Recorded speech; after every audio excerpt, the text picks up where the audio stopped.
So guys, tapos na siya. Diretso na natin sa plate. Ayan, look at that. So, diretso natin siya dito. At meron din tayong egg, fried egg. Habang ito ay malapit na matapos ang ating pork tocino. So guys, tapos na siya. Ilagay natin siya dito. Ayan. So hindi po nagtatapos dyan. Gagawa tayo ng ating garlic fries. So anyways, ilalagay natin ang ating fries.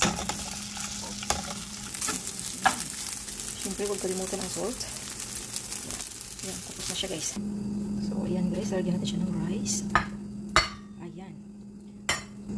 So, hindi po siya nagtatapos dyan. Lagyan natin ng ating pork tocino. So, pag nagsiserve tayo guys, kailangan nakaayos. Huwag basta-basta mag-serve. So, ayan next year guys. Ang ating serve sa ating mga nagtatrabaho sa ating garden. Ayan, have a nice breakfast.